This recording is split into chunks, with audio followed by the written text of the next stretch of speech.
Assalamualaikum warahmatullahi wabarakatuh. Jumpa kembali di channel Suketireng dengan saya Mang Dayung.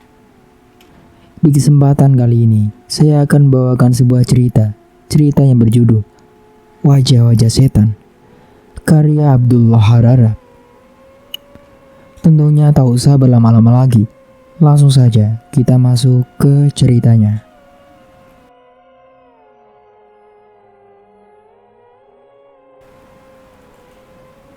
Miranti bangun manakala matahari tinggi. Mula-mula kelopak matanya mengerjap-ngerjap heran.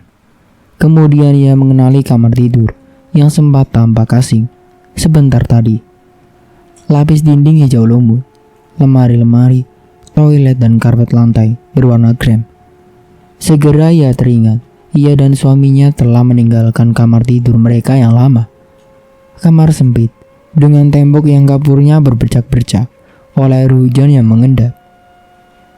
Lantai abu-abu yang kusam dan langit-langit yang terlalu rendah sehingga nafas terlalu sesak tiap kali bangun pagi. Pagi ini nafasnya begitu lapang. Jendela kamar masih tertutup, tetapi Ratno telah menyingkapkan tirainya sehingga matahari memantulkan cahayanya di permukaan karpet yang bersih, cemerlang. Miranti melemparkan selimut untuk melihat bahwa ia masih mengenakan gaun malam yang terkancing rapi. Waktu dilihatkan otot leher yang terasa kejang, Miranti meringis. Refleks tangannya meraba bagian belakang kepalanya yang terasa ngilu. Tidak ada benjolan, namun ketika jarinya menekan, sakitnya bukan main. Ia segera menarik jarinya, lalu mencium bau minyak gosok. Terheran-heran kembali, ia memandangi sekeliling kamar. Siapa yang menggosok minyak krem di belakang kepalanya? Tentulah Ratno, suaminya. Tetapi mengapa? Astaga, bukankah ia rasanya telah pingsan tadi malam? Dan ketika jatuh belakang, kepalanya lebih dahulu membentur lantai. Miranti mengejang seketika. Ia tahu sekarang. Tadi malam, ia dikecewakan oleh Ratno, melampiaskan kemarahan di kamar depan, gelisah oleh lolongan anjing dan ratapan yang aneh, lalu menyingkap tirai jendela. Makhluk hitam, ia berbisik kecut. Makhluk hitam dengan tanduk di kepala. Saat itu juga Miranti meloncat dari tempat tidur. Ia berlari-lari kecil ke ruang tamu. Rasanya ia telah menabrak salah satu kursi sampai terguling. Tetapi kursi-kursi tamu tampak tersusun rapi, seolah belum pernah dijamah. Tirai tidak saja tersingkap, jendela depan pavilion malah terbuka. Takut-takut Miranti mendekati jendela, meninjau keluar. Apa yang dia saksikan saat itu adalah apa yang telah ia saksikan pada malam hari sebelumnya. Pagar besi ukir, tanah perbukitan yang naik turun, pepohonan yang rindang, langit yang biru jernih, serta anggukan batu raksasa di bibir bukit. Bedanya, semua itu kini tampak lebih bagus di bawah siraman cahaya matahari, bukan di bawah naungan bulan yang pucat. Masih ada satu hal lagi, di puncak batu yang paling tinggi, ia tidak melihat bayangan apapun juga. Jangankan makhluk hitam bertanduk, kembar di kepala, seekor nyamuk pun tidak. Apakah aku hanya bermimpi? Miranti bergumam sendiri. Ia yakin telah melihat pemandangan yang ada di luar jendela kamar depan pavilion. Memang lebih hitam, lebih suram, lebih menakutkan. Tidak cerah, seindah dan mempesona siang ini. Lalu bayangan siapa pula yang mendadak muncul di belakangnya dan menegur tiba-tiba. Apa? Begitulah yang ia dengar. Sudah bangun, Mira. Miranti berpaling ke sebelah kanan. Seorang perempuan tua berwajah lembut mendekati jendela dengan langkah yang agak timpang. Di tangannya ia menggenggam seikat kembang berwarna-warni yang helai-helai daunnya hijau segar. Oh, Bu Kuntil. Perempuan itu tertegun. Apa? Maaf ya Bu, saya tak tahu harus manggil apa kecuali dengan menyebut nama Bapak. Perempuan itu tersenyum. Jadi ia telah menceritakan kutil di pantatnya yang menjengkelkan itu. Bertanya dengan sungguh-sungguh, Miranti menganggukkan kepala. Apakah ia ceritakan aku suka mengusap-usap kutilnya? Anggukan lagi. Perempuan tua itu geleng-geleng kepala. Ya ampun, ia telah mengakali kawan aku. Mengakali bagaimana, Bu? Bapakmu memang punya kutil sebesar biji jagung di pantatnya. Ada bulunya lagi, selembar. Senyuman perempuan itu melebar. Tetapi mengusap. Sialan dia. Malah aku pernah diam-diam mengiret kutilnya pakai pisau silet. Ia sampai tak dapat duduk selama 1 minggu. Benar-benar sangat menderita. Aku jadi menyesal dan kubantu merawat lukanya setiap hari. Ia kemudian dapat duduk lagi seperti semula. Tetapi Mira, dengan kutil yang semakin besar di tempat yang sama, dengan bulu yang sama, selembar doang. Kedua perempuan itu tertawa barengan. Oh ya? Perempuan tua itu menjulurkan tangan yang memegang kembang ke jendela. Bunga yang ada dalam jambanganmu sudah 3 hari. Gantilah dengan yang ini, biar kecantikanmu semakin tampak menawan. Ibu ini. Miranti tersenyum malu sambil menerima bunga itu. Ada lagi. Iya, Bu. Suamimu telah berangkat ke kantor pagi-pagi benar. Ia berpesan agar kau bersenang-senang saja di rumah. Mungkin akan pulang terlambat. Katanya ia merindukan engkau, ingin pamit, namun tak tega mengusik tidurmu yang lelap. Oh, pergilah engkau mandi, Mira. Sarapan pagimu sudah dingin. Sementara kau bebersih, aku akan mengantarkannya. Miranti tidak ingin merepotkan induk semangnya. Akan tetapi perempuan itu telah berlalu, masuk ke dalam rumah melalui pintu induk. Selama beberapa saat, Miranti masih tercenung di jendela. Jadi Ratno sudah berangkat ke kantor, akan pulang terlambat. Tentu saja, ia kini seorang kepala bagian proyek yang sangat sibuk dan telah menerima warisan setumpuk pekerjaan yang telah dibengkalaikan oleh pejabat sebelumnya. Apakah Ratno juga mendapat warisan seorang sekretaris pribadi yang tidak saja cantik tapi juga genit? Masih gadis atau janda yang kesepian? Baru 1 jam kemudian, Miranti duduk menghadap meja makan di ruang tengah rumah induk semangnya. Setelah mandi, ia berjemur dulu di bawah siraman matahari sambil menghirup udara perbukitan yang tidak mungkin ia cicipi ketika masih menetap di rumah kontrakannya yang lama.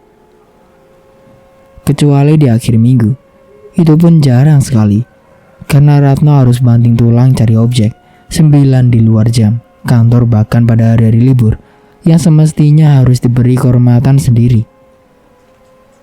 Sambil menikmati sarapan paginya yang sudah terlambat itu, Miranti bertanya kepada induk semangnya. Mengapa sepi benar di sekitar kita, Bu Kutil?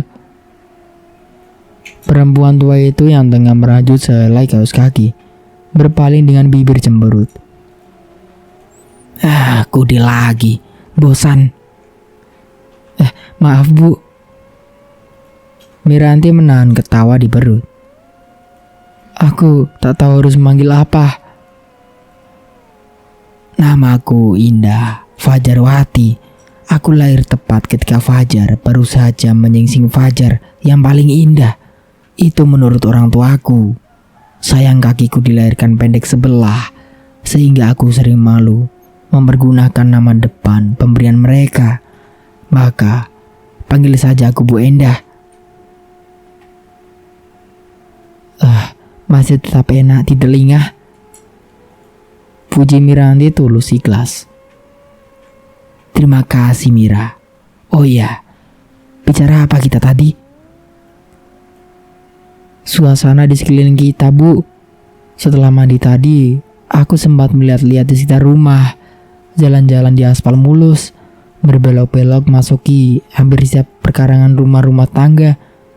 Sepintas lalu aku melihat beberapa orang yang masih asing bagiku. Tetapi aku sama sekali tidak pernah melihat ada anak kecil, Bu. Rajutan di tangan si perempuan terhenti sebentar. Lalu, kosong itu. Tahu saya Rana, kau dan suamimu tidak saja mendatang baru di tempat ini, malah juga penghuni yang termuda, aku dan bapakmu. Lantas tangga-tangga kita yang lain paling sedikit telah 50 tahun. Miranti terbelalak takjub. Perempuan itu meneruskan pekerjaannya, merajut kaos kaki yang selintas pandang, jelas terlihat. Kaos yang sangat kecil, terlalu kecil untuk ukuran kaki suaminya, bahkan untuk ukuran kakinya sendiri. Sambil menggerakkan jarum rajut dengan terampil, perempuan itu menjelaskan, jangan berpikir yang bukan-bukan Mira. Kolonel pensiunan yang tinggal di rumah sebelah tenggara yang atapnya merah, benar mandul. Ia dan istrinya tidak punya anak. Aku dan bapakmu lebih beruntung. Meski anak kami meninggal ketika masih berusia 7 tahun. Apakah sudah diceritakan oleh bapakmu? Sudah, Bu. Nah, tetangga-tangga kita yang lain semua punya anak. Ada yang 2, 3, 4, bahkan ada yang 1 lusin. Lantas Bu Endah, kemana semua anak-anak itu? Lupakah kau yang kukatakan tadi, Nak? Kami di sini berusia paling sedikit 50 tahun, jadi sudah kakek nenek. Nah, secara kebetulan saja. Katakanlah kebetulan yang ajaib. Semua anak-anak mereka telah menikah, punya rumah dan anak-anak istri, punya kesibukan sendiri-sendiri pula. Kerja mereka macam-macam. Hampir semua di lapangan ada. Dari pegawai negeri, pedagang keliling, petani, peternak sampai pengusaha yang sukses. Beberapa orang jadi politikus. Beberapa yang lain memegang jabatan yang penting-penting di berbagai instansi. Apakah aku bertele-tele, Nak? Tidak, Bu. Teruskan saja. Cukuplah. Kalau kau sempat, berkunjunglah ke rumah-rumah tetangga. Nanti akan kau kenali mereka. Kau ketahui siapa dan apa-apa pekerjaan anak-anak mereka. Meskipun kau lihat tidak ada anak kecil tinggal di sekeliling kita, percayalah, kami semua merasa bahagia berkumpul sama-sama dengan teman sebaya. Lebih menyenangkan, bukan? Biarlah anak-anak atau cucu-cucu berkunjung hanya 1-2 kali setahun. Kalau rindu, toh siapapun juga akan dibukakan pintu oleh anak cucunya dengan senang hati. Semuanya pensiunan, Bu Endah? Hampir. Ada juga yang masih bekerja. Tidak di sini, tentu di kota. Bahkan ada yang di luar daerah yang selalu mengunci rumah mereka untuk sekali dipergunakan tempat beristirahat. Kehadiran kami berdua tentunya akan mengganggu. Kumam Miranti hati-hati. Tak usah khawatir anakku. Melihat muka-muka yang sama sepanjang tahun terkadang membosankan. Wajah-wajah baru, muda, dan bersemangat akan merupakan bergantian suasana yang menggembirakan. Oh ya Mira. Perempuan itu menatap Mira dengan mata tajam. Kata Ratno, kalian juga pernah punya anak? Benar, Bu. Jawab Miranti muram. 2, tapi sudah pada meninggal. Keduanya lahir prematur. Anak pertama kami laki-laki, meninggal ketika berusia 1 bulan, Bu. Step yang terlambat diobati. Yang kedua perempuan, hanya 2 tahun. Kolera sedang berjangkit ketika itu. Aku sendiri sedang demam berat, dan suamiku sepanjang hari mencari uang untuk makan dan membeli obat-obatan. Hasilnya tidak memadai. Sedang kolera yang menjangkit anak kami sudah sedemikian parahnya. Anak-anakku yang malang, desa Bu Endah, turut bela sungkawa. Sekilas mata tuanya bersinar-sinar aneh, namun tidak sempat diperhatikan oleh Miranti yang tengah melamunkan masa silamnya yang centang berenang. Setelah berdiam sejenak, Bu Endah bertanya kembali, apakah kalian tidak bermaksud punya anak lagi? Aku ingin, Bu, sangat ingin, saut Miranti disertai tarikan napas panjang. Sayang, Ratno sudah keburu putus harapan. Ia kecewa karena kematian anak-anak kami. Sering mempersalahkan dirinya yang selalu gagal dalam menjamah segala sesuatu. Kadang-kadang ia berteriak mengatakan Tuhan tidak adil. Sampai aku ada kalanya ketakutan sendiri, Bu. Mungkin suamimu benar, Mira. Miranti terjengah. Maksud ibu? Seperti kau lihat, kakiku timbang sebelah. Pantat suamiku digerogoti kutil yang tak mati-mati. Anak kami lahir dan tumbuh sempurna, tetapi sebuah mobil menabraknya waktu baru saja keluar dari gerbang sekolah. Ingin Miranti memeluk perempuan tua itu, tetapi sesungguhnya ia sendiri sangat ingin dipeluk dan dihibur seseorang. Karena itu ia diam saja di tempat duduknya, merenungi piring di mana bekas sarapan paginya yang masih tersisa. Bu Endah mengeluh pahit. Sudahlah, kita lupakan saja masa lalu. Tak mungkin dapat dirubah lagi. Kukira kembali ke persoalan tadi, Mira. Katamu kau sangat ingin punya keturunan. Benar bukan? Aku akan berbuat apa saja untuk keinginanku yang muskil itu, Bu. Muskil. Setelah meninggalkan kedua anak kami, kukira aku sendiri pernah dihinggapi perasaan takut. Takut hamil, melahirkan. Repot mengurus anak sih, aku tak peduli, Bu. Yang kutakutkan adalah kalau kami berdua ditinggalkan lagi dalam keadaan yang semakin putus asa. Miranti mengibas-ibaskan tangan ke kiri kanan, seolah ingin membuang jauh-jauh sesuatu yang tidak ia sukai di sekeliling diri. Tetapi bila mana ada bocah-bocah yang nakal dan lucu bermain di dekatku, sedang aku kesepian menunggu suami yang pulangnya tidak menentu. Nah, hasrat itu pun menggebu-gebu kembali, Bu. Wajar, Mira. Itu sangat wajar. Kalau boleh aku mengeluarkan pendapat, sekaranglah waktunya kalian berdua memikirkan paling kurang seorang anak lagi. Hidup kalian berdua sudah lebih tentram. Karir suamimu baru saja dimulai dengan masa depan yang cerah. Kau sendiri masih muda belia. Segudang anak, kukira kau masih mampu melahirkannya.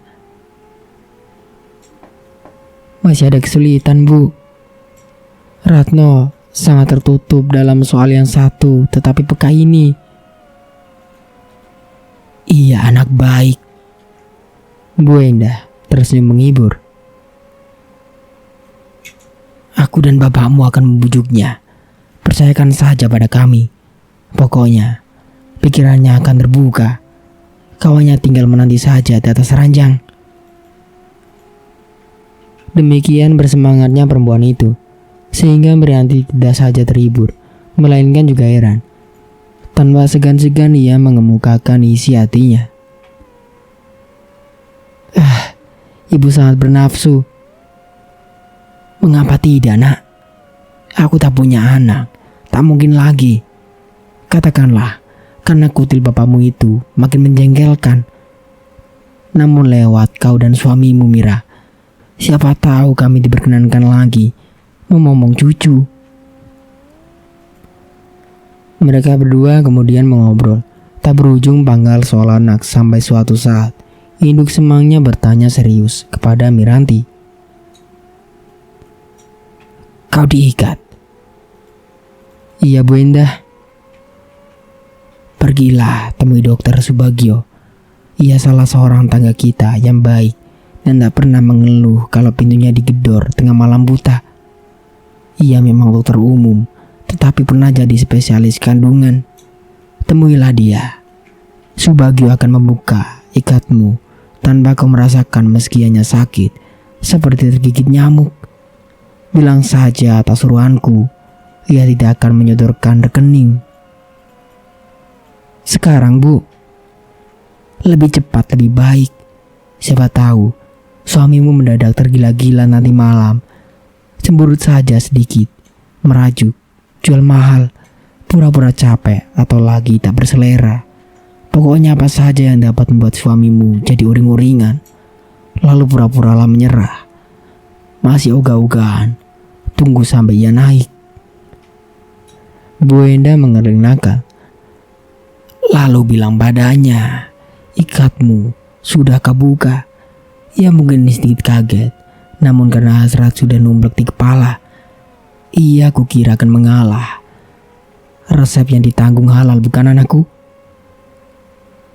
Miranti bukan saja bersuka cita, ia malah gergetan, tak sabar.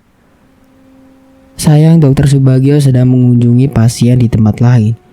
Istrinya yang sudah berusia 57 tahun menyambut Miranti dengan ramah tamah. Perempuan itu bertubuh ramping dan tegaknya masih kokoh dalam usia begitu lanjut. Dapat membaca dengan jelas tanpa bantuan kaca min atau plus. Hanya pendengaran saja yang agak kurang sehingga terkadang selama mengobrol, Miranti terpaksa sedikit berteriak. Ia mengaku punya anak 7 orang. Yang sulung bekerja di pedalaman sebagai insinyur pertanian. 2 yang lain, perempuan ikut suami. Anak perempuan ketiga belum kawin dan sekarang mengajar di sebuah perguruan tinggi di luar daerah. Anak keempat, laki-laki, seorang wakil rakyat dari salah satu fraksi politik. 2 yang bungsu, masih studi, 1 di Jerman, 1-nya lagi di Filipina. Praktis, hanya cucu-cucu saja yang sering datang melongo ke sini. Jumlahnya ada 11. Nyonya dokter itu terus berkicau. Miranti terus pulang mendengarkan. Meski sudah mulai bosan, salah tafsir menilai perubahan di wajah tamunya. Perempuan yang nyinyir itu cepat-cepat menghibur. Tak usah cemas, Nak Mira. Biar cucu 11, suamiku masih tangkas dan kuat. Tidak lamur, tidak pikun, tidak bola bungkuk. Ia lebih muda 6 tahun dari aku. Ketika surat cintanya yang pertama aku terima, tahukah kau apa yang ia tulis dalam surat yang tulisannya seperti cakar ayam itu? Begini. Miranti bersyukur setelah lebih dari 2 jam kemudian ia terbebas dari perempuan nyinyir, namun ramah dan meriang itu.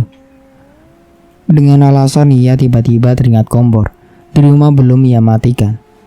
Miranti berjanji akan kembali pukul 3 siang, pada saat mana dokter Subagio, menurut istrinya pasti sudah ada di rumah. Ia kemudian berkeliling sebentar. Daerah perumahan di atas bukit itu tidak banyak penghuninya. Ia perkirakan paling banyak 14 kepala keluarga. Ratno sendiri pernah menceritakan, di tempat kediaman mereka yang baru, tidak seramai di tempat yang lama. Hanya ada rumah dalam jumlah belasan saja, tetapi semuanya orang kaya, orang berpengaruh, atau pernah kaya, pernah berpengaruh. Miranti malah sempat ngobrol di pintu pagar sebuah rumah mentereng bersama seorang perempuan gemuk dan susah bernafas. Mengherankan dalam usianya yang tua. Namanya Maryam. istri bekas kepala jawatan kereta api, yang kini sudah pensiun tetapi nasihatnya masih tetap didengarkan. Sebelum masuk ke pavilion yang ia tempati, Miranti mendadak berubah niat. Ia telah berjalan dari sisi lain rumah itu untuk kembali pulang dan melihat angkukan batu raksasa di bibir bukit yang paling tinggi terlalu dekat untuk dilampaui begitu saja. Dengan nafas tersengal-sengal, Miranti mendaki jalan yang aspalnya sudah pada hancur. Berbelok melewati sebuah rumah tua yang tampak suram dan sunyi sepi, seolah tidak berpengaruh. Wajar kalau melihat bentuk bangunannya yang model zaman penjajahan. Barangkali lebih lama lagi. Asap yang terkepul dari celah-celah atap dapurnya saja sebagai pertanda masih ada orang yang betah tinggal di rumah yang berbau misteri itu. Miranti benar-benar merasa betisnya kejang waktu ia kemudian duduk bermandi keringat di permukaan sebuah batu yang rata dan cukup lebar.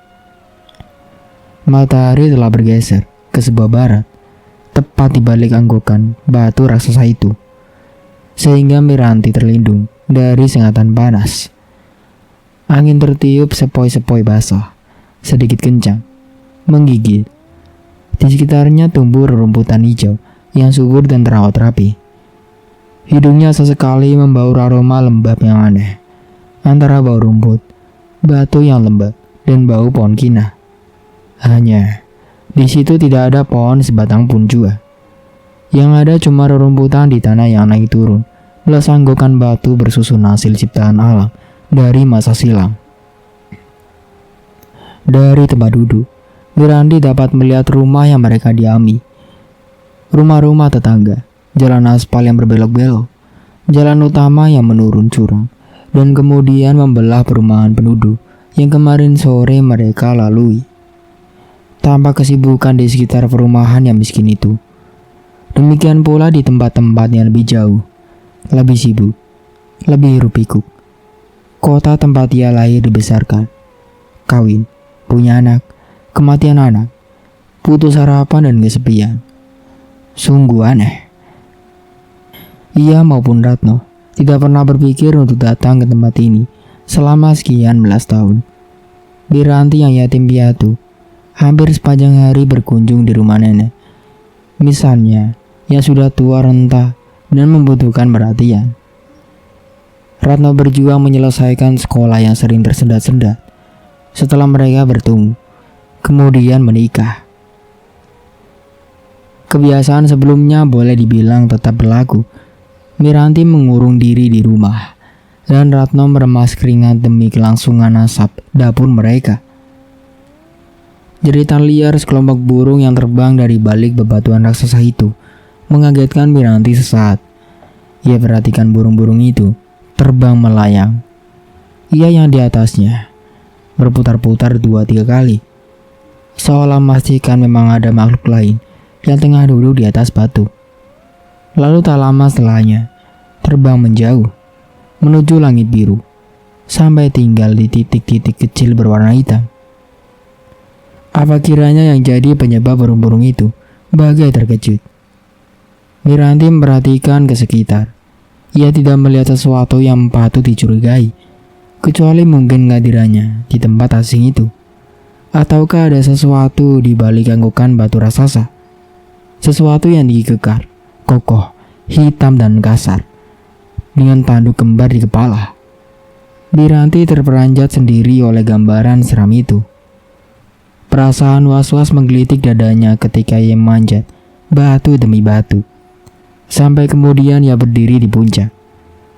Semula ia duga akan melihat hamparan sawah, sungai yang mengalir seperti ular naga, dan para petani yang sibuk membajak tanah mereka.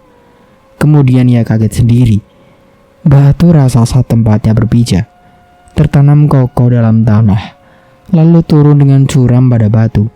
Karang terjal yang usianya telah berabad-abad. Semak belukar dan batang-batang pohon yang kurus kering cepat mati lalu tumbuh lagi, merayap sepanjang tebing terjal di bawahnya. Berbidang-bidang kebun palawija terhampar jauh di bawah. Lebih ke sana, Rumah-rumah kecil bagai kotak korek api disusul ramai serta sibuknya kota mereka. Kelamaan berdiri dalam pesona, Miranti agak gamang. Ia hampir saja rubuh ketika terdengar suara lunak di belakangnya. "Sedang apa, nak?" Miranti tidak langsung berpaling. Lebih dulu ia duduk perlahan-lahan, berjaga-jaga jangan sampai terpeleset. Sesudahnya, baru ia berputar sedikit demi sedikit. Baru yang sebelumnya ia duduki. Dari atas kelihatan seperti altar, persembahan dalam dongeng-dongeng Mesir kuno yang pernah ia pelajari di sekolah. Di tempat itu, kini berdiri sesosok tubuh, tampak pendek dan gempal, menatap ke arahnya dengan sorot mata yang tajam. "Turunlah, berbahaya dulu di situ, dan astaga, seorang perempuan pula, alangkah nekat." Jelas itu teguran, namun diutarakan dengan lemah lembut. Segan-segan dan malu hati, Miranti meluncur turun. Setelah mereka berhadapan-hadapan, barulah ia sadar tubuh laki-laki di depannya ternyata jangkung, gempal berisi. Kulit mukanya yang kehitam-hitaman tidak ditumbuhi kumis maupun janggut. Rambutnya hitam pekat, keras, kasar. Sekeras dan sekasar otot-otot lengan serta jari jemarinya yang juga berkulit kehitaman. "Kau tentunya pendatang baru ya?" Orang itu tersenyum. Kepala Mira terangguk-angguk, patah-patah. Amat sukar baginya menghindari tatap mata yang tajam berkilat-kilat dan kelopak yang mengeriput di hadapannya. Ada semacam daya tarik yang sangat kuat dalam dirinya untuk jangan memalingkan muka dari orang yang telah mengagetkannya itu. "Mira kalau tak salah." "Benar, Pak," sahut Miranti dengan tenggorokan yang terasa kering kerontang. "Miranti Kuswandari." Ia mengulurkan tangan, segera telapak yang tebal, kuat dan kasar menjabat telapak tangan Miranti yang kecil, lemah dan halus. "Aku, Abu Lahuba Pumadijaya. Sebut saja Pak Abu, sebagaimana orang lain menyebut namaku selama ini. Tinggal di rumah sana." Laki-laki besar itu menunjuk ke bawah mereka, rumah di depannya. Tahulah Miranti kenapa rumah tua tadi berbau misteri. Jadi Bapak Ketua RT di sini?" desa Miranti terjengah. Ratno pernah menyebut nama dan jabatan orang itu sebelum mereka pindah. "Menyenangkan, kau sudah tahu, Namira. Kuharap demikian seterusnya. Meski tadi dari jendela dapur, aku sangat mengkhawatirkan dirimu. Waktu kulihat kau memanjat ke atas." Orang itu mengamati Miranti sejenak, tampak berpikir. Lalu, "Cari sesuatu?" "Oh, tidak, Pak. Memang tidak ada apa-apa di atas sana, bukan?" ujar orang tua itu dengan tajam. Entah mengapa, Miranti dihinggapi perasaan gelisah, ingin memperbaiki situasi. Abu Lahuba Purwadijaya, yang ketua RT itu tertawa lunak. Ujarnya, "Sudah lama aku hanya berurusan dengan orang-orang yang usianya mendekati pintu kubur. Waktu Ratno bertamu di rumahku beberapa hari yang lalu, telah kukatakan padanya bahwa kesediaan kalian menyeruak di antara kerumunan kakek nenek merupakan sesuatu keajaiban yang membahagiakan. Kuharap demikian, Pak Bu. Nah, supaya kebahagiaan itu tidak dirusak oleh musibah yang kita semua jelas tidak mengendaki, sebaiknya pulang saja sekarang, anakku. Petang hari, anginnya kencang di sini. Dengan tegak seperti tadi di puncak batu, kau pasti menemukan burung-burung terbang melayang sebelum kau sempat menyadarinya. Setuju, Mira?" Kalau bapak bilang, jangankan aku. Tukas Pak Abu tersenyum ramah. Lebih tepat demi keselamatan dirimu sendiri. Terima kasih Pak Abu.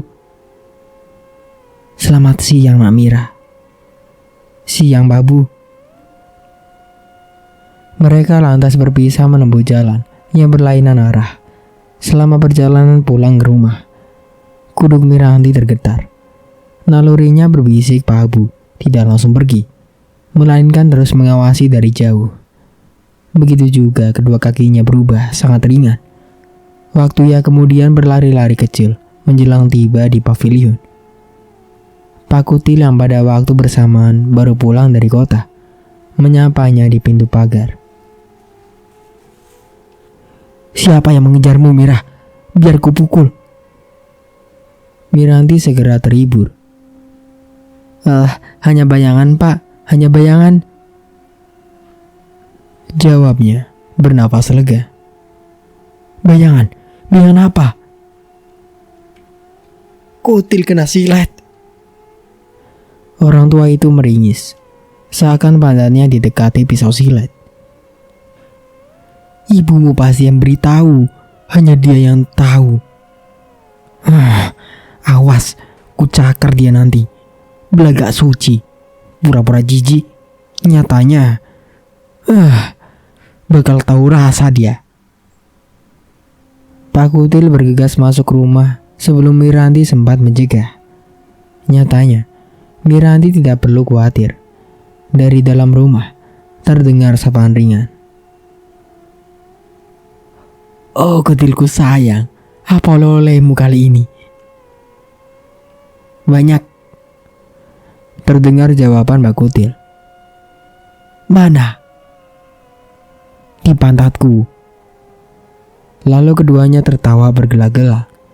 Bu Endang yang melihat Miranti masuk ke pavilion tak lama kemudian muncul dari pintu belakang.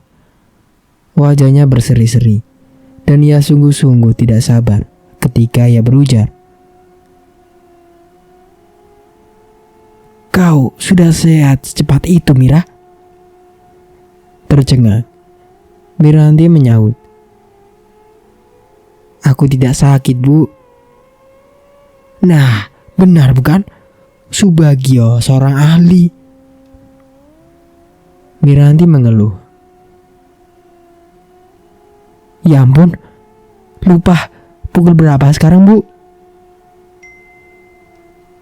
Hampir pukul 4. Bergegas Miranti keluar rumah lagi. Dan Dokter Subagio bukan saja seorang ahli, ia juga periang seperti istrinya. Hanya tidak nyinyir dan sangat memurah. Setelah ikat KB-nya dilepas, Miranti bukan diberi resep, melainkan bermacam-macam pil, kapsul, dan puyer. Semuanya gratis. Kalau kurang, boleh minta lagi, kata Dokter Subagio sebelum Miranti pamit. Dan kalau tidak mati, silakan melempari rumahku dengan batu. Entah bagaimana cara dokter itu bekerja, Miranti tidak begitu jelas. Ia tidak dibius sama sekali. Ia dihipnotis. Selama operasi yang singkat itu berlangsung, hanya ada sedikit pendarahan yang dengan cepat telah berhenti. Ketika Miranti berjalan pulang, ia hanya limbung beberapa langkah. Begitu pintu rumah dokter ia lalui, langkahnya berubah mantap, ringan, dan nyaman. Tiba di pavilion, ia langsung menelan 2 butir kapsul atas penunjuk dokter. Merasa nyaman kian menjadi-jadi. Pil yang ia telan 1/4 jam berikutnya menambah kekuatan fisiknya. Perlahan tetapi pasti dapat dirasakan Miranti. Betapa hasrat keperempuannya mulai berkobar-kobar. Sekonyong-konyong ia telah siap. Mandi, makan sedikit, berhias, memilih bedak dan minyak wangi yang terbaik, mengenakan gaun tidur yang paling tipis, serta paling mudah dicopot, lalu berbaring di tempat tidur, menunggu. Kucukupkan ceritanya sampai di sini. Saya Mang Dayun pamit undur diri. Kurang lebihnya mohon maaf. Wassalamualaikum warahmatullahi wabarakatuh.